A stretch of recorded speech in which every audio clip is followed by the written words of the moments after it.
Kesalahan fatal orang melakukan sholat sehingga sebagiannya bisa membatalkan dan sebagiannya bisa mengurangi pahala, bahkan tertolak sama sekali sehingga sholatnya tidak sampai diangkat ke langit.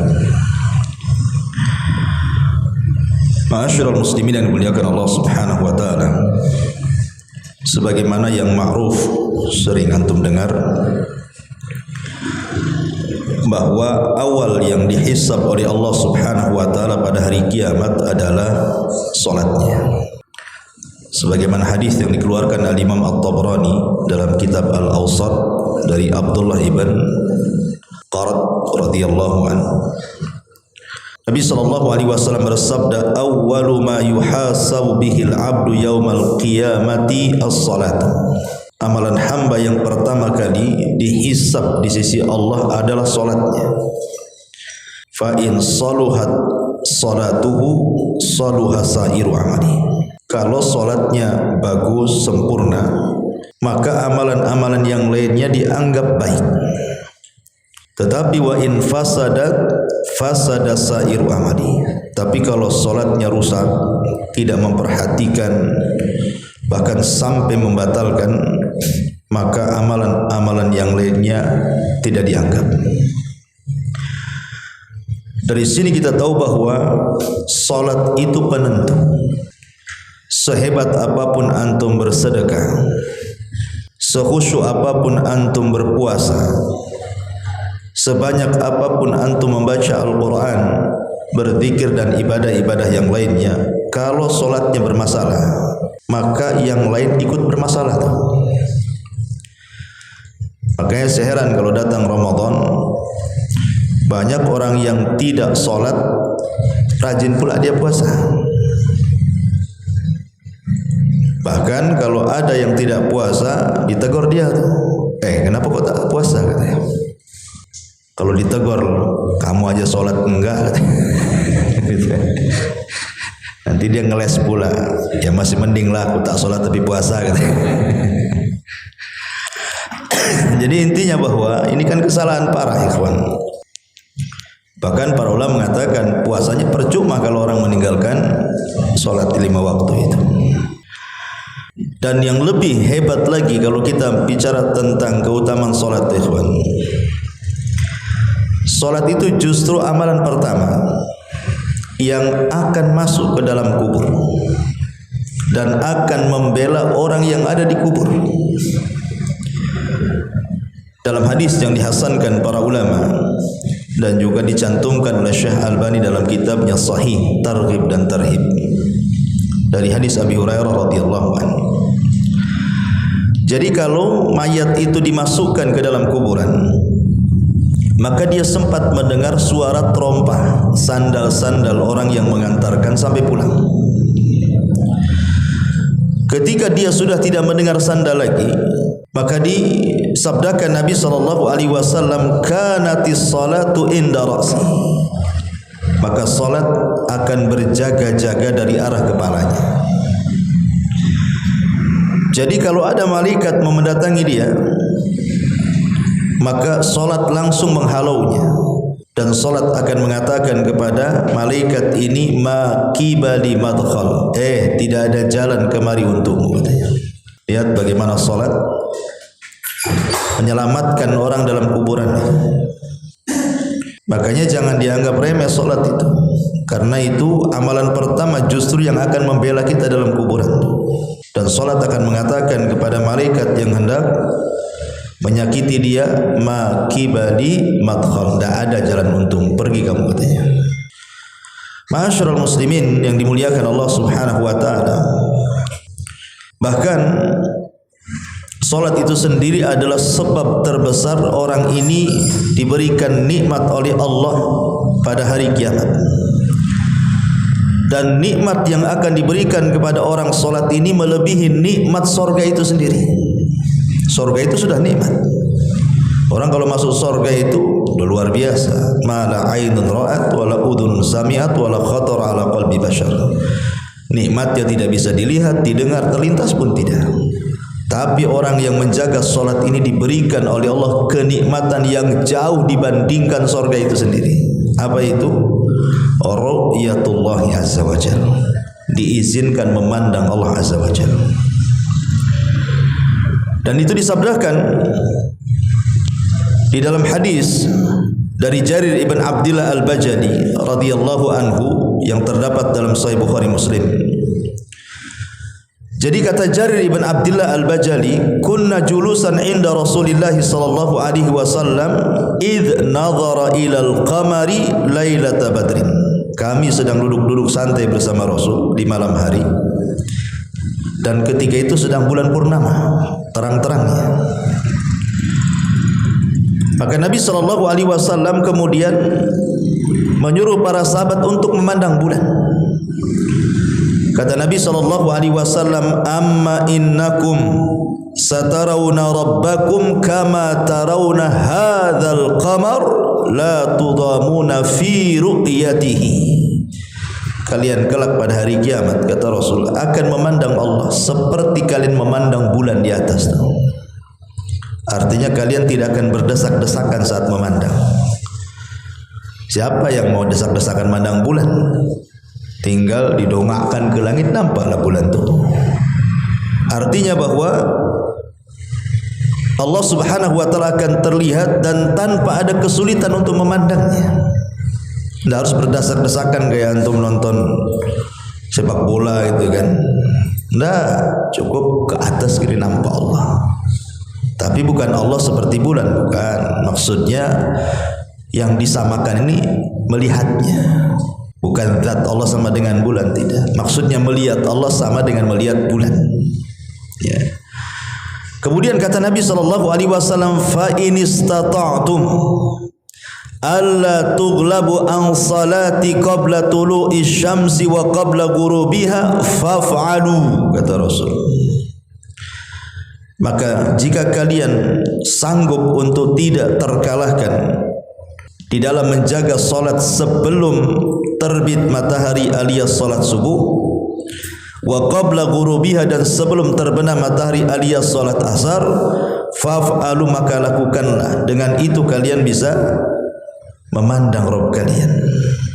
Jadi dari sini kata para ulama ketika memberikan catatan kepada hadis ini, lihat bagaimana salat itu adalah sebab terbesar kita mendapatkan nikmat ru'yatullah azza wajalla, bisa memandang Allah. Terutama orang yang menjaga dua salat subuh dan asar. Jadi semakin kita banyak melakukan salat ditambah dengan yang sunnah-sunnah, maka semakin banyak pula kemudian kita akan memandang wajah Rabb kita. Bahkan ulama mengatakan kalau orang memperbanyak salat baik yang wajib ataupun yang sunnah, secara otomatis dia akan banyak berdiri. Ketika orang banyak berdiri di dunia, maka dia akan sedikit berdiri di padang mahsyar. Karena dia sudah sepanjang hidupnya berdiri terus untuk Allah. Tak mungkin suruh berdiri lagi di padang mahsyar dengan waktu yang lama.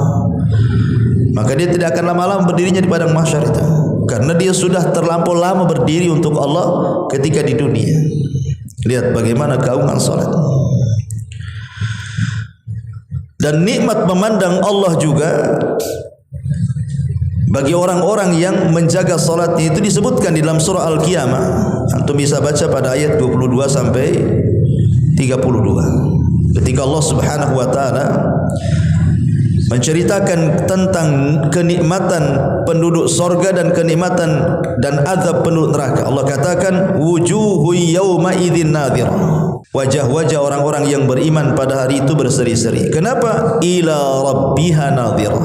Karena mereka mampu memandang Allah. Tapi di sisi lain Allah mengatakan wa wujuhu yawma idzin basirah. Tapi wajah orang-orang kafir itu mereka bermuka suram. Kenapa? Tadhunnu an yuf'ala biha faqirah. Mereka yakin bahwa akan ditimpakan kepada mereka malapetaka yang besar. Kemudian Allah mengatakan kalla idza balagatit taraq wa qila man raq wa dhanna annahu al-firaq wal tafatis saqu bis-saq ila rabbika yauma idzinil masaq. Di sini syahidnya fala saddaqa wala shalla walakin kadzdzaba wa tawalla. Sekali-kali jangan seperti itu. Apabila nafas telah mendesak sampai di kerongkongan, dikatakan kepadanya, siapakah yang dapat meruqyah mengembalikan ruh ke dalam jasadnya? Dan dia yakin bahwa sesungguhnya itulah waktu perpisahan dia dengan dunia. Sehingga bertautlah betis kiri dan betis kanan kepada Rabb-Nya lah pada hari itu kamu akan dihalau. Kenapa demikian? Karena fala saddaqa wala shalla. Dia tidak pernah membenarkan Allah dan Rasulnya, dan dia tidak pernah solat. Macam mana orang yang tidak pernah solat akan memandang Rabb-Nya? Maka mafhumnya orang yang senantiasa menjaga solat, itulah yang Allah katakan wujuhu yawma idzin nadhira ila rabbiha nadhira. Wajah-wajah orang yang beriman pada hari itu berseri-seri karena mereka memandang Rabb mereka. Lihat bagaimana orang menjaga solat itu diberikan nikmat yang luar biasa melebihi nikmat surga itu sendiri, memandang wajah Allah Subhanahu wa taala. Karena di dunia saja ikhwan, ketika antum salat kemudian antum saat ruku atau saat sujud, disitulah kesalahan kita itu sebenarnya jatuh. Makanya perhatikan antum kalau salat itu ruku dan sujud tuh, karena di situ letak kesalahan kita itu digugurkan. Karena di zaman Abdullah ibn Umar, Ibnu Umar ini melihat ada laki-laki ini ketika solat berdirinya lama sekali. Tapi ketika ruku sujud cepat, ngebut. Apa kata Ibnu Umar? Fa inni sami'tu an-nabiyya sallallahu alaihi wasallam yaqul. Aku mendengar Rasul bersabda, innal 'abda idza qama yusalli utiya bidzunubihi fawudiat ala ra'sihi aw atikihi fakullama raka'a aw sajada tasaqatat anhu. Kata Rasul, apabila seorang hamba tegak melaksanakan salat, maka dosa-dosanya akan didatangkan semuanya. Di mana? Di arah kepala dan arah bahunya. Maka apabila dia ruku kemudian sujud, maka akan berguguran dosanya, kata Nabi. Makanya kenapa kemudian posisi ruku dan sujud itu sangat menentukan diterima dan tidaknya salat kan? Karena ada hadis yang mengatakan ada orang salat selama 60 tahun enggak diterima. Alasannya apa? Karena dia tidak beres ruku dan sujudnya tuh. Justru ketika ruku sujud itulah kesalahan kita hilang. Tasaqatat anhu, berjatuhan kesalahan kita itu. Dalam riwayat yang disahihkan oleh Syekh Nasiruddin Albani dalam kitabnya Sahihul Jami, innal 'abda idza qama yusalli utiya bidzunubihi kulliha fa wudi'at ala ra'sihi wa atikihi fa kullama raka'a wa sajada tasaqatat anhu. Apabila seseorang berdiri solat, maka semua kesalahannya akan diletakkan di kepala dan bahunya. Apabila dia posisi ruku, maka berjatuhanlah kesalahannya, dan apabila posisi sujud juga sama, menjatuhkan semua kesalahannya. Ibarat orang wudu kan jatuhnya dari tetesan air wudu, kesalahan kita hilang kan. Tapi kalau solat itu justru saat ruku dan sujud. Disitulah waktu yang sangat baik. Makanya disuruh tumakninah. Tumanina itu artinya betul-betul ruku ya. Kalau seandainya diletakkan mangkok berisi air di punggungnya itu enggak akan jatuh saking ratanya. Dan ketika sujud juga sama tumanina, sehingga pahanya lurus. Ya kan ada pahanya belok sini kalau terlampau dekat sujudnya, atau kalau terlalu jauh gini kali itu pahanya. Itu ya. Biasa aja lah ya, tidak tengah-tengah. Jangan jauh kali gitu ya. Jangan pula dekat kali. Ya, supaya pahanya itu jejak, bahasa kitanya apa jejak gitu ya, lurus lah kan itu ya. Jadi itu juga penting memperhatikan, karena justru di situ kesalahan kita akan hilang. Makanya dalam sebuah hadis Nabi SAW dari hadis Abi Hurairah radhiyallahu an, Nabi bersabda, "Ara'aitum law anna nahran bi babi ahadikum."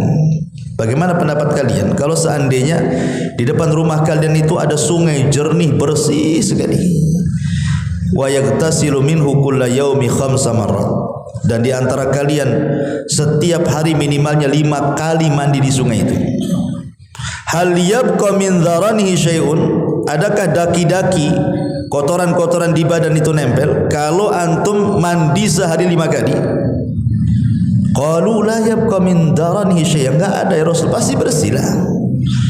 Antum aja mandi sehari berapa kali? 2 kali kan itu.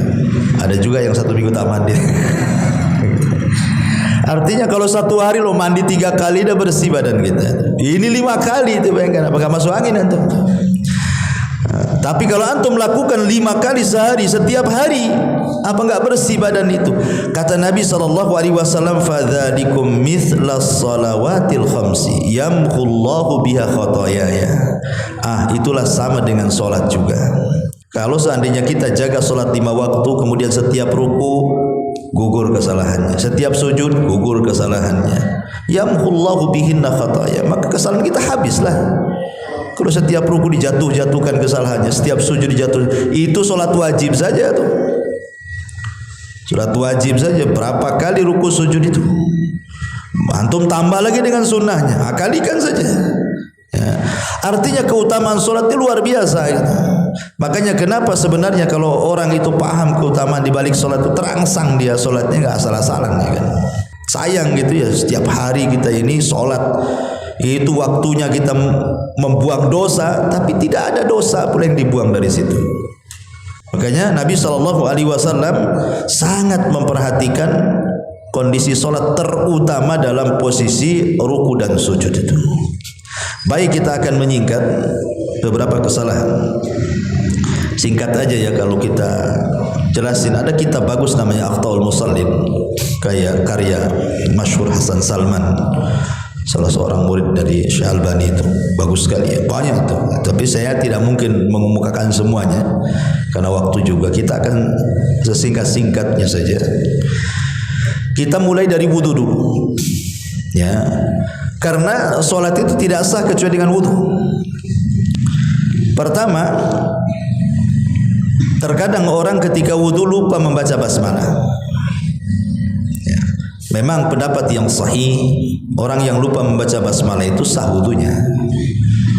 Tapi ada juga yang mengatakan harus diulang, diulang wudunya kalau dia lupa baca basmalah. Ini terjadi khilaf ulama, walaupun yang rajih sah wudunya, ya.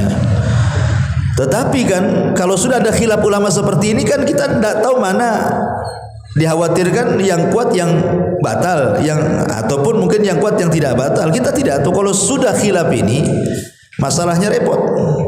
Makanya biar keluar dari khilaf ulama, baca saja, ya, baca saja. Dan kalau ingat, tidak ingat di awal, baru ingat kemudian di pertengahan, ya nggak apa-apa kata ulama. Kita baca basmalah di pertengahan wudu. Ini yang pertama. Yang kedua, dalam gerakan, ada gerakan-gerakan itu yang dalam sifat salat wudu Nabi tidak disyariatkan diulang. Seperti umpamanya mengusap kepala, itu kan tidak disyariatkan diulang, cuma 1 kali saja, ya. Artinya ketika tidak disyariatkan diulang dan Nabi SAW hanya mengusap 1 kali, jangan kemudian kita membuat syariat yang tidak diajarkan Nabi. Kalau yang lain bolehlah sekali basuhan atau 2 kali basuhan atau 3 kali basuhan yang paling banyak. Tidak boleh lebih juga, ya, karena Nabi SAW mengatakan dalam sebuah hadis bahwa siapa yang menambah faman zada ala hadza au naqasa faqad asaa wa zalama. Siapa yang mengurang-urang atau menambah dari bilangan yang sudah ditentukan Nabi, maka dia telah salah wudunya dan telah melakukan kezaliman. Yang wajib itu 1 kali basuhan, yang 2 dan 3 itu sunnah hukumnya. Tetapi kalau memang Nabi SAW tidak mengajarkan kecuali 1 basuhan saja di kepala, ya sudah itu sajalah. Ngapain pula kemudian kita tambah? Ini kesalahan berwudu juga. Karena itu bisa menyelisih sunnah. Kalau sudah menyelisih sunnah akan mengurangi pahala jadi. Ya. Kemudian yang ketiga, kadang-kadang al-ghaflatu an ghaslil a'qab. Kadang-kadang kita tidak memperhatikan ketika mencuci kaki. Yang lain bagus, berkumur-kumur, basuh muka, basuh tangan, kepala. Masalah ketika kaki asal-asalan main guyur saja. Ya kan? Padahal tidak cukup dengan mengusap. Makanya ketika Allah Subhanahu wa taala berfirman, "Idza kuntum ila sholati faghsilu wujuhakum wa aydiyakum ilal marafiq wamsahu bi ru'usikum wa arjulakum." Pakai fathah, bukan pakai kasrah. Karena kaki tidak diikutkan dengan kepala, tapi kaki itu diikutkan dengan tangan. Kalau kaki diikutkan dengan kepala berarti kan diusap. Tapi kaki ketika diikutkan dengan tangan artinya dicuci. Cuci itu bukan hanya sekedar mengusap, tetapi ada adalku, gosokan bahasa kitanya. Bukan hanya mengguyur air, mengusap, tapi ada gosokan, digosok-gosok kakinya itu maksudnya dengan air. Ya, karena dikhawatirkan kalau seandainya hanya main banjur saja, ambil air main guyar-guyur itu, dikhawatirkan tidak menyentuh atau mungkin ada 1 titik 2 titik anggota wudu yang tidak terbasuh. Dan itu bahaya, kata Nabi SAW, wailun lil aqabi minan nar. Neraka wel bagi tumit-tumit yang tidak disentuh air wudu. Ya, jadi harus diperhatikan cuci kaki itu. Sebagaimana kita memperhatikan kumur-kumur, gerakan wudu, maka kaki itu juga yang kadang-kadang diremehkan. Diusap saja, kata para ulama, bermasalah, kecuali digosokkan. Ini tidak diusap, main banjur saja. Kan itu ya. Nah, ini juga yang harus diperhatikan ya, karena bagaimanapun wudu ini yang menjadikan sholat itu baik gitu. Nah, kemudian juga yang keempat, ada mutakhlilil asabi. Bukan hanya menggosok-gosok ketika mencuci tangan ataupun kaki, tetapi juga harus menyela-nyela. Kan dalam tangan itu kan ada ini daerah-daerah yang harus dijangkau dengan selaan gini kan.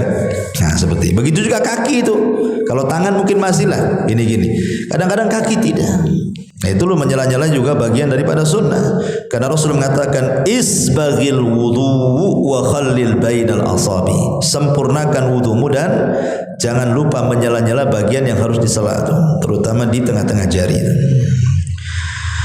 Ma'asyiral muslimin yang dimuliakan Allah Azza wa Jalla, banyak lagi. Taib, kita masuk kesalahan sebelum sholat. Tashbikul asabi.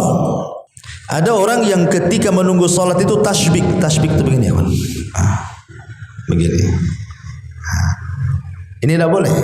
Saya lihat kan kadang-kadang saya lihat orang yang ketika nunggu sholat tangannya begini.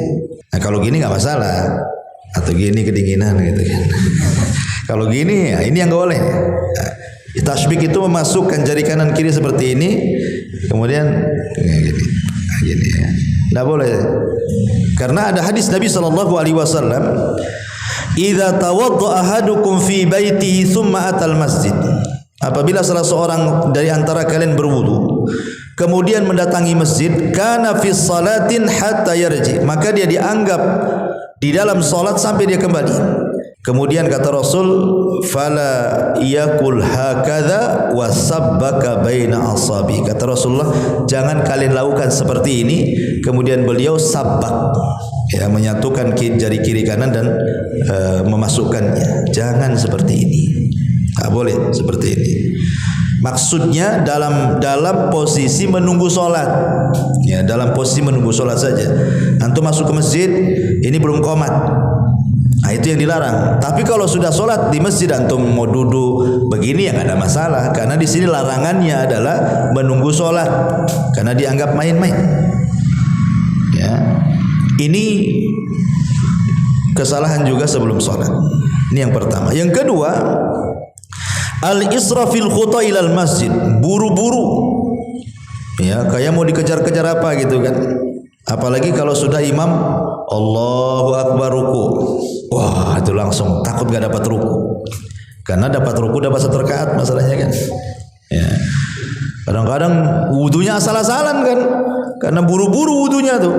karena ingin mengejar ruku. Enggak perlu, ngapain pula? Kata Nabi sallallahu alaihi wasallam, "Fama adraktum fasallu wa ma fatakum fatimmu." Kalau kalian mendapatkan sempurna, alhamdulillah. Kalau kurang ya tinggal ditambah saja kok. Kenapa kemudian sibuk ngejar-ngejar? Yang lebih parah lagi dari rumah gitu ya, ngejar-ngejar motor di kebut-kebut, nabrak nanti. Ataupun lari-lari ngos-ngosan, nggak khusyuk nanti bacaannya itu. Karena dia harus ngatur nafas masalahnya. Jadi nggak perlu, kata Nabi sallallahu alaihi wasallam dalam sebuah hadis, "Idza thuwiba lis-salati," apabila dikomatkan untuk salat, fala ta'tuha wa antum tas'auna wa tuha wa alaikum as-sakinata wal waqar, kata Rasul. Maka jangan mendatangi dan kalian tergesa-gesa, tenang saja, santai saja. Ya, masuk ke masjid, tidak apa-apa. Apa yang didapati, alhamdulillah. Apa yang kurang, tambah, selesai. Apa masalahnya? Karena setiap gerakan solat itu dan bacaan itu berpahala, ya kawan. Kita tujuan solat itu apa sih? Nyari pahala, bukan ngejar gerakan. Buat apa ngejar gerakan? Kalau seandainya antum ini umpamanya masbuk, ya, kemudian ikut imam, setiap gerakan dan bacaan itu berpahala. Karena ada orang yang nganggap rugi. Contoh nih, nganggap rugi itu, imam ini lagi tasyahud, kita baru datang, malas sih kita tasyahud. Karena dianggap nggak dapat satu rakaat kan, ditunggunya dia berdiri, nah, baru takbir Allahu Akbar. Anda ini cari gerakan, cari pahala, langsung Allahu Akbar takbiratul ihram, ikut tasyahud, itu sudah dapat pahala walaupun tidak dapat rakaat, tapi kan kita dapat pahala di situ. Karena setiap gerakan dan bacaan dalam sholat itu ada pahalanya sendiri tuh. Sayanglah kalau seandainya kita luput dari pahala tuh. Karena kita diperintahkan untuk mubadarah, bersegera mengikuti imam. Nah, ini juga kesalahan adalah ketika israfil khuta, bersegera melangkah ke masjid. Ya. Tetapi juga jangan kemudian kita berleha-leha. Ya. Jangan berleha-leha itu maksudnya meremehkan gitu ya. Setiap hari lah tuh masbuk gitu. Udah masbuk ditelat-telatin lagi. Baik, kemudian juga yang ketiga adalah at-tanafful inda iqamatis shalah. Ketika qomat salat sunnah pula tuh. Ya, dekat-dekat qomat ini nekat salat sunnah. Tahu dia nggak akan keburu salat sunnah kan.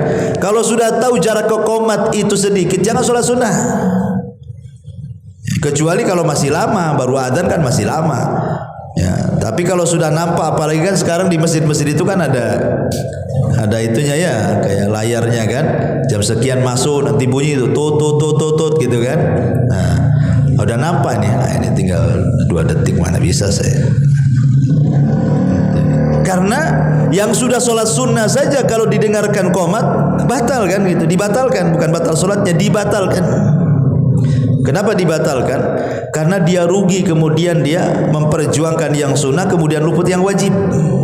Kecuali posisi dia itu lagi tasyahud akhir, ya tidak masalah lah kan, tinggal tasyahud akhir saja. Dan ini baru qomat, ya, berarti kalaupun lewat sedikit sekali. Ya. Tapi kalau masih 1 rakaat lagi, kemudian dia qomat, ya rugilah. Dan pasti dia pun tidak akan khusyuk. Ya, nggak akan khusyuk dia karena takut dia ketinggalan salat wajib juga. Makanya kata Nabi SAW, "Idza uqimatis salatu fala salata illal maktubah." Apabila qomat dikumandangkan, tidak ada salat kecuali yang wajib. Hadis dikeluarkan Bukhari Muslim. Kemudian ketika masuk ke dalam masjid, ini juga kesalahan, adamu taswiyatis shaf wa tarkus saddil faraj. Tidak langsung merapatkan shaf dan meluruskannya. Pokoknya main masuk takbir, nggak begitu. Kita masuk shaf, perhatikan dulu kelurusannya dan kerapatannya. Baru setelah antum yakin antum sudah lurus, sudah rapat, baru takbir di situ. Dan kalau memang kawan sebelah itu memang sudah terbiasa merapatkan kaki tumit ketemu tumit, alhamdulillah. Ya, dia berasa kita pun nyaman dengan dia. Tapi ada orang-orang itu kalau dirapatkan tak nyaman dia, gatel katanya. gatal gitu ya. Udah gitu dan rapat gitu, menjauh dia. Ya sudah. Ya kalau antum sudah berusaha mendekat dia menjauh, aku mendekat kau menjauh ya sudah. Ya. Karena masalahnya ada dua kemadharatan. Satu madharat kepada yang menjauh, kakinya semakin rapat, kita pula semakin ngangkang. Kan gitu kan. Kan masalah kan. Bahkan ada kasus itu di Gresik dulu saya masih mondok tuh di masjid rumah sakit. Jadi ada ikhwan itu sakit. Nah kita solidaritas anak pesantren ya ikut nunggu lah kan. Sebagian ikhwan ini semangatnya gitu, ingin merapatkan saf tuh. Jadi orang yang dirapatkan saf ini orang awam. Mungkin masih tanya-tanya ini syariat apa kayak gini kan. Begini. Jadi makin ngangkang tuh ikhwan ini. Marahlah orang sebelah. Akhirnya sepak kakinya jatuh lah. Karena kan kekuatannya kan nggak bisa, kalau ngangkang gini kan kekuatan berdirinya kan kurang kan itu. Jadi sepak jatuh lah kan itu. Sempat ribut tapi sholat tuh. Nah kan jadi akhirnya kan nggak bagus. Niatnya baik untuk merapatkan saf, tetapi berujung dengan penyepakan. Kan gitu kan. Jadi belum tentu niat baik itu jadi baik kan itu ya. Kalau memang orang sebelahnya nggak dirapatkan ya udah. Ya jangan dikejar-kejar kaki orang. Baik, yang penting kita sendiri sudah ada niat ingin meluruskan dan merapatkan. Intinya seperti itu. Karena Rasul mengatakan la tasawwunna sufufakum aw la yukhallifannallah baina qulubikum wa wujuhikum. Kata Rasul, rapatkan saf kalian atau Allah akan selisihi wajah dan hati kalian. Sebenarnya gampang saja kita ini melihat warga di sekitar sini nyatu hati jatuh tidak, itu lihat sholatnya. Kalau sholatnya centang perenang safnya ada, berarti banyak masalah di tempat ini. Hatinya nggak sama tuh. Ya tapi kalau rapat-rapat safnya itu berarti bersatu lah. Karena hadisnya seperti itu. Rapatkan saf kalian atau Allah buat hati kalian bermasalah satu dengan yang lainnya. Ini juga kesalahan sebelum sholat. Nah, kita masuk ketika masuk sholat.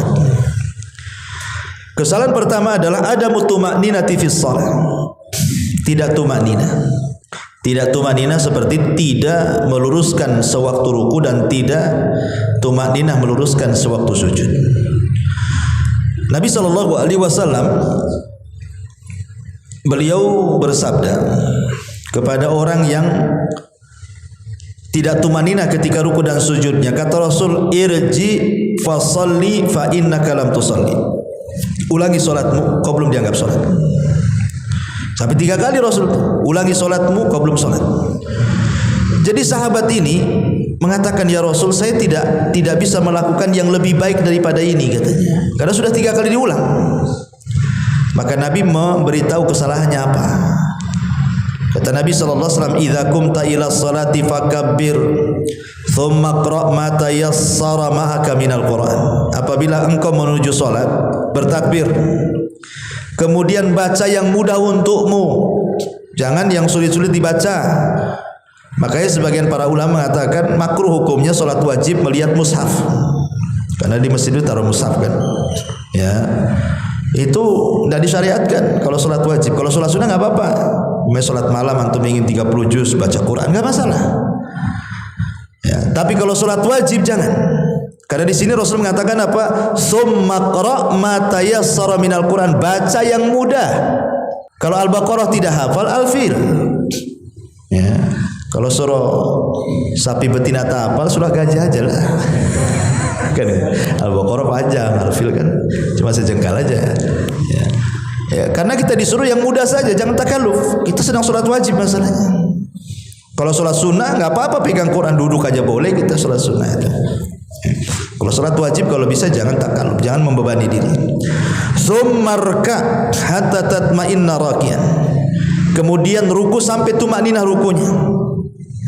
Tsummarfa hatta ta'tadila qa'iman. Kemudian beritidallah sampai betul-betul sempurna berdirinya. Tsumma sujud hatta tatma'inna sajidan, kemudian sujud sampai tumanina dalam sujudnya. Tsumma rfa hatta tatma'inna jalisan, kemudian duduklah di antara dua sujud sampai kau tumanina. Tsumma sujud, kemudian sujud kembali hatta tatma'inna sajidan. Tsumma fa'al dzalika fi salatika kulliha, kemudian sujud sampai tumanina, lakukan seperti itu dalam semua salatmu. Artinya jangan meremehkan soal tumakninah dalam sholat, karena tadi sewaktu kita ruku disitulah letak kesalahan kita gugur, sewaktu kita sujud disitulah letak kesalahan kita gugur. Maka kalau bisa rukunya tumakninah agak panjang, jangan cepat-cepat kan itu. Kemudian sujudnya juga sama. Makanya saya nggak kebayang tuh orang yang taraweh 7 menit ya, 7 menit 23 rakaat kan. Cemana dia akan tumakninah? Nggak bisa. Oh, dolin katanya. Kok langsung dolinnya saja kan? Kapan mulainya itu? Alhamdulillahnya kok langsung dolin. Ya. Jadi kadang-kadang seperti itu. Jadi nggak boleh dalam Islam itu terlalu cepat seperti itu. Karena dipastikan tidak tumakninah. Dipastikan tidak tumakninah. Karena saya lihat video itu orang nih ruku ya. Belum betul-betul ruku tuh. Karena terlalu cepat. Jadi modelnya gini, nggak lurus begini, baru begini, udah bangkit lagi. Ya. Dari segi gerakan tumakninahnya saja bermasalah, gimana dengan bacaannya coba? Ya makanya yang seperti ini, kalau antum melihat imam seperti ini, mufaraqah saja, keluar, baguslah sendiri. Kalau membahayakan sholat kita. Ya. Ini juga yang pertama. Yang kedua, al-julus ma'al qudrati 'alal qiyam. Berdiri, duduk padahal dia sanggup berdiri. Kalau kita sanggup berdiri dalam sholat wajib, berdiri.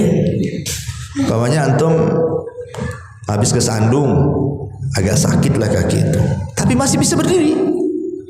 Ya, nggak ada alasan. Kalau masih bisa berdiri jangan duduk. Kecuali kalau dengan berdiri antum tidak tahan sakit gitu kan. Ya orang punya asam urat itu kalau berdiri memang sakit tuh, ya kan? Kayaknya dicucuk-cucuk gitu ya. Nah itu nggak masalah duduk kan, karena memang berdiri memadaratkan kan.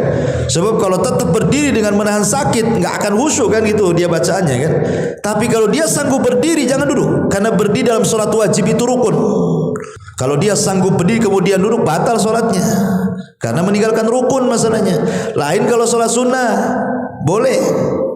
Nabi SAW ketika di masa tuanya beliau sholat sunnah duduk. Tetapi Rasul memberikan arahan kepada kita, ketika kita sholat sunnah, pemain sholat malam antum sambil duduk, pahala orang yang sholat sunnah sambil duduk padahal dia bisa berdiri dapat separuh daripada sholat yang berdiri. Jadi pahalanya separuh. Ya. Taib. Kemudian juga kesalahan yang lainnya, yang nomor 3, musabaqatul imam. Dia imam belum bergerak sudah gerak dia. Ya, jangan sampai kemudian mendahului imam. Jangan bicara mendahului, gerakan sama saja tidak boleh. Apalagi sampai mendahului. Yang imam itu antum atau imam jadinya kan? Kan imam dijadikan itu untuk diikuti. Biarkan imam ruku dulu baru kita ruku. Enggak, imam belum ruku dia ruku. Seolah-olah dia yang jadi imam ikut dia kan. Gimana ceritanya? Maka Nabi SAW sangat melarang. Kata Nabi SAW, amma yakhsha ahadukum idza rafa'a ra'sahu qabla al-imam an yaj'alallahu ra'sahu ra'sa himarin aw yaj'alallahu suratahu surata himarin. Tidakkah takut salah seorang di antara kalian mengangkat kepala sebelum imam, Allah jadikan kepalanya seperti keledai atau bentuk kepalanya seperti bentuk keledai. Di zaman Imam Ibnu Hazm rahimahullah ta'ala ada cerita. Jadi ada yang mutakabbir, orang sombong. Dia nggak yakin dengan hadis ini. Masa sih kalau orang mendahului imam nanti kepalanya jadi keledai katanya. Jadi dia mau nyoba. Ya, betul-betul mau nyoba dia. Akhirnya dicoba sama dia sebelum imam mengangkat. Tiba-tiba kemudian dia mengangkat kepala sebelum imam. Subhanallah, Allah berikan keajaiban. Langsung Allah adab seketika, kes kepalanya jadi keledai. Itu di zaman Imam Ibnu Hazm. Imam Ibnu Hazm itu imam dari Cordova sana, Maroko. ya, Andalus zaman dulu. Kitabnya namanya Muhalla, yang kata Ibnu Taimiyah tidak lengkap kalau perpustakaan tidak ada kitabnya Imam Ibnu Hazm. Lah di zaman Ibnu Hazm tiga peristiwanya nih. Dari sini berarti betullah apa yang disabdakan Nabi SAW bahwa di antara umat ini, maksudnya umat Islam di akhir zaman itu akan terjadi apa? Khasfun wa qadfun wa maskhun, kata Rasul. Akan terjadi kepada umat akhir zaman itu khasfun. Khasfun itu kalau dilihat ke langit gerhana, tapi kalau lihat ke bumi berarti gempa. Berarti akan banyak gempa, kata Rasul, dan banyak gerhana. Memang gerhana tiap tahun. Di zaman dulu gerhana jarang-jarang, tiap tahun ada gerhana. Gempa pun hampir ada di mana-mana. Barusan gempa di Maroko kan. Kemudian qadfun, hujan batu, ya. Kemudian mashun, dirobahnya manusia. Ada sebagian mengatakan maksudnya dirobah tabiatnya dari tabiat manusia jadi tabiat binatang. Makanya banyak orang-orang itu kelakuannya kayak binatang tuh. Bukan kayak manusia. Kadang-kadang binatangnya nggak melakukannya, dia pula melakukan. Seperti siapa? Orang LGBT itu. Binatangnya nggak melakukan, dia aja melakukannya. Kemudian ada juga yang mentafsirkan ala zahiriha, artinya dimaknai secara zahirnya. Maksudnya Allah merubah jasad manusia seperti jasad hewan, seperti kasusnya di zaman Imam Ibnu Hazm ini kan. Dia nyoba-nyoba, mana ada kalau saya mendahului imam kepala saya jadi keledai. Betul jadi keledai. Nah, itulah makanya bagaimana Allah Subhanahu wa taala murka kepada orang yang menyelisih sunnah Nabi. Kemudian juga di antara kesalahan selanjutnya adalah adamul mubadarati ila dukhuli fi sholati hala sujudil imam. Tidak mau bersegera, imam lagi sujud, nunggu dulu dia.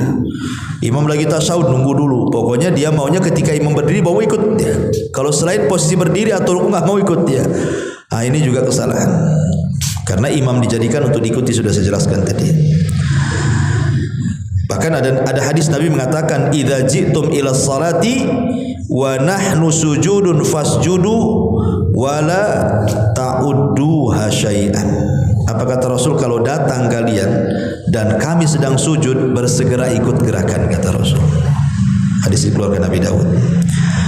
Kemudian juga kesalahan berikutnya, tarku raf'il yadaini fi mawadi'ir raf'i. Tidak mengangkat tangan di waktu-waktu ketika mengangkat tangan. Kapan mengangkat tangan? 4 tempat. 1, taat takbiratul ihram. Allahu akbar. Ngangkat tangan itu bukan takbiratul ihram. Takbiratul itu ucapan Allahu akbar, itu takbiratul ihram. Ya, kalau ngangkat tangan ya ngangkat tangan. Ya, ini 1. Ya. Kemudian yang kedua, indar ruku, ketika hendak ruku. Ngangkat lagi Allahu akbar ruku. Ya, ini kedua. Kemudian yang ketiga, indar raf'i minhu, ketika bangkit dari ruku. Angkat tangan lagi, Allahu akbar. Ya. Kemudian yang terakhir, wa indar raf'i minat tasyahhudil awal, dan ketika bangkit dari tasyahud awal, Allahu akbar. Berarti ngangkat tangan 4 tempat nih. Ya, takbiratul ihram, Allahu akbar. Saat ruku, Allahu akbar. Bangkit dari ruku, Allahu akbar. Kemudian setelah tasyahud awal, bangkit ke rakaat berikutnya, angkat tangan lagi. Ya. Saya lihat ada orang yang setiap gerakan ngangkat tangan dia. Tapi ada juga yang setiap gerakan tidak ada ngangkat tangan juga, takbiratul ihram saja. Ada yang terlalu ekstrim, ngangkat tangan semua. Ada yang tak ngangkat tangan sama sekali kecuali takbiratul ihram. Nah, ini juga kan kesalahan gitu ya, karena menyelisih sunnah. Memang tidak membatalkan salat kecuali takbiratul ihram kan itu ya. Nah, tapi kan mengurangi pahala, karena bagaimanapun melaksanakan sunnah itu penting dalam salat kan. Kemudian juga kesalahan yang lain adalah adamus sujud alal a'dha'i sab'ah. Dia tidak sujud di atas 7 anggota sujud. 7 anggota sujud itu maksudnya 2 telapak tangan, 2 sudah dihitung 2, 1, 2 kan itu. Kemudian 2 lutut berarti 4. Kemudian 2 ujung jari-jari kaki berarti 6 ya. Kemudian dahi dan hidung 7. Ini harus nempel di bumi ini. Saya lihat pernah ada orang sujud kakinya ngangkat ke atas. Pernah tuh lihat orang lihat sujud kakinya ngangkat tuh. Nah, kakinya nancep. Atau hanya dahinya, hidungnya nggak kena. Nah, makanya dahi dengan hidung itu satu paket itu. Kalau sampai ada di 7 anggota sujud tidak nempel di bumi, tidak sah sujudnya. Karena Nabi SAW yang mengatakan dalam sebuah hadis, ya, idza sajada amkana anfahu wa jabhatahu, apabila kalian sujud benamkan hidung dan dahimu, ya. Wa nahayadaihi an jambaihi, jauhkan lambung dari sikut. Jangan gini, enggak ada perbedaan sujud laki-laki dan perempuan itu. Karena ada yang bertanya, Ustaz, katanya kalau perempuan itu dirapatkan, kalau laki-laki direnggangkan. Enggak ada, sama semuanya. Bahkan kalau anak-anak kambing masuk dia. Ya, tapi kalau antum salat jamaah rapat safnya ya jangan dibentang-bentang gini. Ya, kayak kasihan orang sebelah kan itu. Kalau salat sunat, karena posisi kalau lagi rapat gitu kan agak sulit. Ya gimana lagi kan gitu ya. Tapi kalau sedang salat sunat sendirian kan bisa untuk melakukan ini. Ya. Kemudian kata Nabi SAW, wa wada'a kaffaihi hadwal mankibaihi, kemudian meletakkan kedua telapak tangan sejajar dengan bahu saat sujud. Wa kana yumakkinu rukbataihi, dan menancapkan kedua lututnya, wa atraf qadamaihi, dan ujung-ujung telapak kakinya. Berarti dua ujung telapak kaki, dua lutut, dua telapak tangan, dahi dan hidung, itu disebut dengan arkan sujud. Ya, rukun-rukun sujud di situ. Nah, taib. Kemudian kesalahan berikutnya adalah ketika sholat dia mengangkat suara saat berzikir. Ya sebelahnya keganggu. Karena ada orang yang dia saking khusyuknya dia nggak sadar waswasnya itu sampai mempengaruhi sebelah kanan sebelah kiri itu. Tidak boleh ganggu orang sebelah kanan kiri. Kenapa? Karena Rasul yang mengatakan ayyuhan nas inni imamukum. Wahai ala inna kullukum, afan. Hadis ini dikeluarkan oleh Imam Abi Dawud. Ala wa inna kullukum munaji rabbahu. Ingatlah kalian itu sedang bermunajat kepada Allah. Fala yu'dhiyanna ba'dukum ba'dha. Jangan menyakiti sebagian kalian dengan sebagian yang lainnya. Wala yarfa ba'dukum ala ba'din fil qira'ah. Jangan kencang-kencang kalian ketika membaca bacaan dalam salat. Nanti keganggu orang sebelahnya gak khusyuk. Lebih parah lagi loh, was-was gak sikat gigi lagi kan. Keluar semua baunya kan. Lebih parah lagi itu. Ya, jangan ganggu ya. Ingat, makanya ketika Rasul mengatakan, ditanya sahabat Rasul, apakah Tuhan kami ini jauh sehingga kita harus manggil-manggil? Ataukah Tuhan kita ini dekat sehingga harus berbisik-bisik? Ya. Maka turunlah ayat wa idza sa'alaka ibadi anni fa inni qarib ujibu da'watad da'i idza da'an falyastajibu li wal yu'minu bila alam yarshud. Apabila mereka bertanya soal keberadaanku, kata Allah, katakan ya aku dekat. Berarti tidak perlu teriak-teriak doa. Ya, karena Allah itu dekat. Ya, cukup dengan suara lirih saja Allah tahu. Kemudian juga kesalahan yang lain, qiyamul masbuk qabla taslimil imam at-taslimat tsaniyah. Ada orang masbuk ini kadang-kadang imam baru salam ke kanan, Allahu Akbar, udah berdiri dia. Ya, tunggulah imam ini selesaikan salamnya. Assalamualaikum. Assalamualaikum. Baru berdiri. Ya, ini enggak. Makanya kata Imam Syafi'i rahimahullahu taala, wa man sabaqahul imamu bi syai'in minas salati lam yakum liqada'i ma alaihi illa ba'da faraghil imami minat taslimataini. Kata Imam Syafi'i, orang yang telat masbuk datang, ketika hendak menyempurnakan sholat rakaat keberikutnya, jangan bergerak sampai sempurna 2 salam imam. Sempurnakan 2 assalamualaikum, assalamualaikum. Baru kita berdiri yang masbuk tuh. Ya. Mau kemana juga tuh buru-buru. Taib. Kemudian juga yang selanjutnya adalah at-tahawun fil qiyam bastu adh-dhira'aini fi sujud. Bastu dhira'aini fi sujud. Dia tidak mengangkat sikut saat sujud, malah merebahkan tangan. Jadi harusnya kan sikutnya diangkat. Ini direbahkan begini. Kan ada orang yang begini kan, direbahkan. Harusnya kan diangkat begini, bukan direbahkan. Karena itu gaya anjing masalahnya. Itu Itu anjing duduk, ya. Kata Nabi SAW, idza sajadta fadha kaffaika warfa mirfaqaika. Kalau sujud, letakkan kedua telapak tanganmu, jauhkan kedua sikutmu. Karena Nabi mengatakan, i'tadilu fis sujud wa la yabsutu ahadukum dira'aihi imbisatal kalbi. Di sini ada larangan. Tidak boleh salah seorang kalian ketika sujud itu seperti duduknya anjing. Berarti harus dijauhkan dari lambung. Kemudian yang berikutnya kasratul iltifat wa ra'ful basari ila sama. Banyak tengok-tengok ataupun memandang ke langit, dan wa adamun nadhar ila maudhi'is sujud asna'is shalah, dan tidak memandang ke tempat sujud saat salat ketika berdiri. Memang ada khilaf ulama, apakah saat antum berdiri Allahu Akbar pandangan kita itu ke depan atau ke tempat sujud? Abu Hanifah berpendapat, kalau tidak salah Abu Hanifah, lupa saya, Imam Malik, pokoknya antara dua inilah, disunahkan ke depan pandangannya. Allahu Akbar berarti ke depan. Kenapa? Karena berdalil dengan ayat Al-Qur'an, fa aina ma tuwallu fa thamma wajhullah. Dimanapun kau memandang, disitulah wajah Allah. Jadi boleh memandang ke depan. Tapi sebenarnya Allah mengatakan tidak, ke tempat sujud. Jadi begini, gitu maksudnya. Jadi ada dua pendapat, ya. Ada yang mengarah ke depan, ada yang mengarah ke tempat sujud. Ya, tapi yang rajih menghadap ke tempat sujud. Ya. Nah, tapi sebagian yang lain tidak. Dia tidak mengarah ke depan ke tempat sujud. Dia bela-belo aja tuh. Nggak tahu itu dia kenapa, melamun kali ya.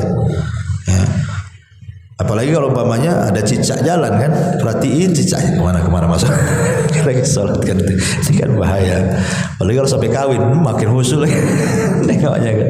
Jadi jangan sampai gitu, karena itu kenapa? Itu bagian daripada dia sedang kecurian setan itu. Bukan kecurian dompetnya, tidak, tapi khusyuk dia dicuri setan. Ikhtilas syaitan wa huwa yakhtalisu min ikhtilas syaitan, kata Rasul. Dia sedang dicuri itu sama setan khusyuknya tuh. Taib. Kemudian yang selanjutnya adalah ad-dukhulu ilal masjid bi rawaihil khabithah. Dia tidak menjaga keharuman badan. Ya, harusnya ya kalau sholat itu, kalau sholat sendiri nggak apa-apa, tapi kalau sholat jamaah ya kalau bisa agak harum lah pakaian itu. Ya, udah maaf ketiaknya bau gitu kan, udah nggak pakai parfum, yang sebelahnya itu udah menikmati betul. Karena masalah jadinya, kawan. Antum kalau nggak mandi minimal pakai parfum. Sudah tak mandi nggak pakai parfum, aduh lebih bangke dari bangke nanti. Gitu ya. Jadi ya Nabi itu suka berparfum. Kemana-mana kalau bisa bawa parfum. Nah, apalagi kalau sholat. Jadi kita khusyuk di sebelahnya pula khusyuk. Sebab kalau bau yang kita khusyuk sebelah tak khusyuk. Kan ya? Mungkin kalau lihat antum lagi, mungkin mikir-mikir kalau sebelah itu. Malas ada sebelah dia kan. Gitu kan. Taib. Taib, dan banyak lagi. Tetapi yang ingin saya jelaskan yang lebih tajam lagi, hal-hal yang bisa membatalkan sholat. Jelas ini batal sholatnya ini. Ya. Dan ini ada 10 perkara. Ya, jangan sampai antum melakukan ketika sholat, karena dipastikan batal sholatnya. Dan membatalkan sholat itu karena 2 perkara. Pertama, karena antum melakukan yang diharamkan, atau karena antum meninggalkan yang diwajibkan. Jadi batalnya sholat itu cuma 2 perkara ini: melakukan yang diharamkan atau meninggalkan yang diwajibkan. Adapun melakukan yang diharamkan, 1, makan minum secara sengaja. Ya, antum lagi makan roti, takbiratul ihram, itu tidak boleh. Lepehkan dulu lah makanan itu. Ya. Ini jelas tak boleh. Ya, batal sholatnya kalau secara sengaja gitu. Pemain antum lupa sikat gigi, ada pula 3 beras masih nyangkut, lepas pula dari gigi itu, akhirnya antum kunyah-kunyah. Kalau antum sengaja dikunyah-kunyah, telan, nah itu main-main antum tuh. Ya, sebaiknya antum lepehkan. Ya, lepehkan, jadi maksudnya dia ditampung lah, ambillah sama tangan, masukkan ini ya ke pesak, ya kan. Nanti habis sholat jadi duit. Taib. Ini yang pertama. Yang kedua, al-kalamu amdan fi ghairi maslahatis shalah. Ngomong secara sengaja yang tidak ada kaitan dengan masalah sholat. Ngomong sengaja, Allahu Akbar, handphone orang-orang hafal lagi sholat. Itu tidak boleh kalau ngomong di luar masalah sholat. Karena di zaman Rasul itu ada seorang sahabat, saya lupa namanya. Jadi samping dia itu bersin, haji. Gitu. Mungkin karena dia terbiasa refleks mendoakan orang bersin. Yarhamukallah. Gitu. Jadi orang mandang-mandang semua sama dia. Ya, ada apa orang di depan lagi sholat tuh? Orang memandang dia. Sampai ketika kemudian selesai sholat, maka Nabi SAW memberikan wejangan. Nah, maksudnya jangan dijawab, karena sholat itu perlu kehusyuan. Ya. Baik, kemudian yang nomor 3 adalah al-amalul katsiru amdan, banyak bergerak. Nggak ada jalan, nggak ada hajatnya bergerak, banyak bergerak. Ya, jadi jangan banyak bergerak yang tidak ada hajatnya dan bukan jenis sholat. Bukan jenis sholat, tapi banyak bergerak. Walaupun para ulama itu membedakan, kalau sedikit ya dimaafkan. Seperti kalau mazhab Syafi'i itu kan 3 gerakan kan itu ya. Nah, tapi kalau banyak bermasalah, bisa batalkan sholat kalau terlalu banyak bergerak. Maksudnya bergerak yang bukan bagian daripada gerakan sholat. Tapi kalau bagian dari gerakan sholat, umpamanya nih, kan kita tidak boleh sholat kecuali menghadap sutra. Umpamanya di situ, antum jadikan orang yang duduk di situ, jadikan sutra.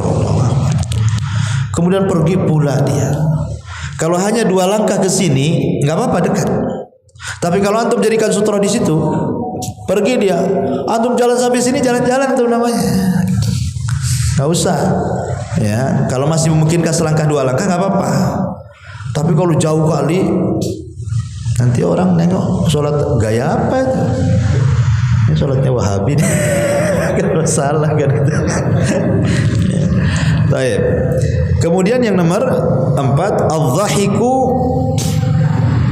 fi sholati, tertawa dalam sholat. Tertawa, entah antum menghayalkan apa atau tertawa.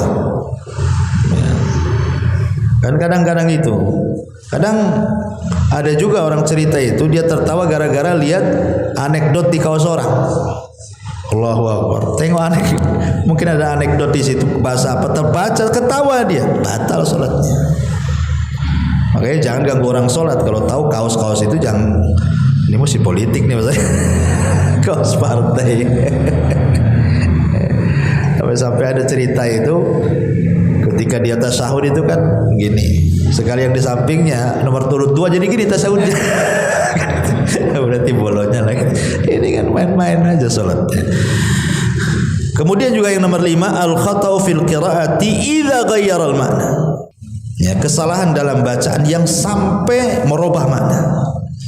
Di mana maknanya ini sangat parah. Bahkan bisa sampai kekufuran. Nah, ini jelas. Ya, kalau sampai fatal sekali merubah maknanya, maka tidak sah sholatnya. Tapi kalau bukan karena mungkin lidahnya yang susah gitu kan, memang sudah berusaha lidahnya susah, ya memang gimana lagi, orang kita ini bukan lidah Arab kan gitu. Ya. Kemudian yang nomor 6, takhalluf al-ma'mum an imamatihi bi ruknaini, ketinggalan 2 rukun karena imamnya cepat-cepat, ketinggalan 2 rukun kita. Umpamanya kita mau tumaninah, Allahu Akbar, baca. Imam ruku kita belum selesai bacaan, masih baca saja. Imam i'tidal kita pula baru ruku, berarti 2 lewat tuh, batal sholatnya. Jangan kelewat 2 rukun. Kalau imam ruku segera ruku lah, jangan nunggu dia i'tidal. Nah, ini batal sholatnya. Nah, kemudian yang nomor 7, ma abtalat tahara kal hadathi wa aqlillah milibil. Antum habis wudu makan daging unta. Kan daging unta pendapat yang kuat batal wudunya. Kalau daging kambing enggak masalah. Ya. Jadi waktu sholat Allahu Akbar. Oh iya, tadi saya baru makan sate unta. Batalkan sholatnya. Ya, karena dia belum tajdid wudu, belum baru wudu kan gitu. Karena kalau terus langsung dilakukan, Berarti antum sholat tanpa wudu namanya. Kan batal wudunya dengan makan daging unta gitu ya. Atau antum yakin bahwa antum kentut, memang tak ada ledakan dan juga tak ada bau pula gitu kan, sehingga antum nyantai aja. Kan nggak nampak juga sama orang. Sayang tinggal lagi tasawuf akhir lagi, aduh katanya. Tinggal sedikit lagi pula, cus gitu keluar, ya batal. Nggak masalah, diulang kan pahala juga gitu. Kenapa sayang? Kemudian juga yang nomor 8, kashful aurati amdan, membuka aurat secara sengaja. Kalau tidak sengaja nggak apa-apa. Contoh antum pakai sarung, ya lupa nggak pakai celana dalam, waktu sholat melorot, ya tapi kan maksudnya sholat sendiri bukan di masjid, bahaya kalau di masjid. Nah itu kan nggak sengaja kan, karena mungkin kurang kencang, maka langsung diambil pasang, itu nggak membatalkan sholat. Ya karena tidak sengaja kan, dia melorot jatuh, nah langsung diambil lagi. Nah begitu maksudnya. Tapi kalau sengaja nggak boleh, ya batal sholatnya. Kemudian yang nomor 9 adalah al-inhiraful katsir an jihatil kiblat. Serongnya dari kiblat terlalu jauh. Kayak dulu kasus di masjid mana itu? Dia bukan ngadap ke Mekah, ngadap ke Singapura. Gitu. Wah, aneh ini katanya masjid. Orang ngadap ke Mekah, ini ngadap ke Singapura. Ini udah parah kan itu ya. Jadi kalau sikit ya nggak apa-apa. Kalau umpamanya antum mereng sikit dari kiblat nggak apa-apa, karena kita nggak mungkin narik benang dari Ka'bah ke sini kan. Kalau kita pasang benang di tali ya betul-betul lurus kan ya. Tapi kan kita nggak narik benang, sehingga kita bisa lah kira-kira. Kalau menceng-menceng sedikit nggak apa-apa. Tapi kalau parah gitu ya, apalagi sampai 180 derajat, itu sama dengan membelakangi. Nah itu ya batal sholatnya. Kecuali kalau sholat sunnah. Kalau sholat sunnah menghadap kemana saja nggak masalah. Ketika di kendaraan maksudnya ya. Tapi kalau sholat wajib tetap. Makanya kenapa dalam ketentuan syariat itu sholat wajib tidak boleh dilakukan di atas kendaraan. Rasul tidak pernah melakukan sholat wajib di atas kendaraan. Nah, ketika Syekh Utsaimin ditanya bagaimana hari ini di pesawat, kalau turun nggak mungkin kan itu, maka dibolehkan inda darurah, dalam kondisi darurat. Jadi sholat wajib di atas pesawat itu boleh karena darurat. Tapi kalau tidak darurat, masih bisa lah. Kan turun pesawat ini jam 4:30. Berarti ke maghrib masih lama. Bisa lah, nggak usah sholat asar di atas pesawat. Turun, karena masih ada waktu untuk sholat asar. Tapi ini turun jam 7 nih. Ada mungkin juga sholat asar dijamah dengan maghrib. Terpaksalah kemudian di atas pesawat. Kemudian juga yang nomor 10 di sini, wujudun najasati ala badani wa thiyabihi. Ada najis pula di badan kita, di pakaian kita. Mungkin waktu antum gendong anak antum kencing, antum tak tahu kan itu ya. Pas sholat kok pesing nih. Baru ingat, iya anak saya tadi kencing. Batal sholatnya. Ya, karena dia tahu ada kencing anaknya di situ kan. Ya, atau saya tambah umpamanya dia salam sebelum selesai membaca bacaan, main salam duluan. Mungkin mau buru-buru mau pusal kali ya. Jadi baru baca syahadat, belum sholawat udah main salam tuh. Selesaikan dulu bacaan itu, kemudian salam.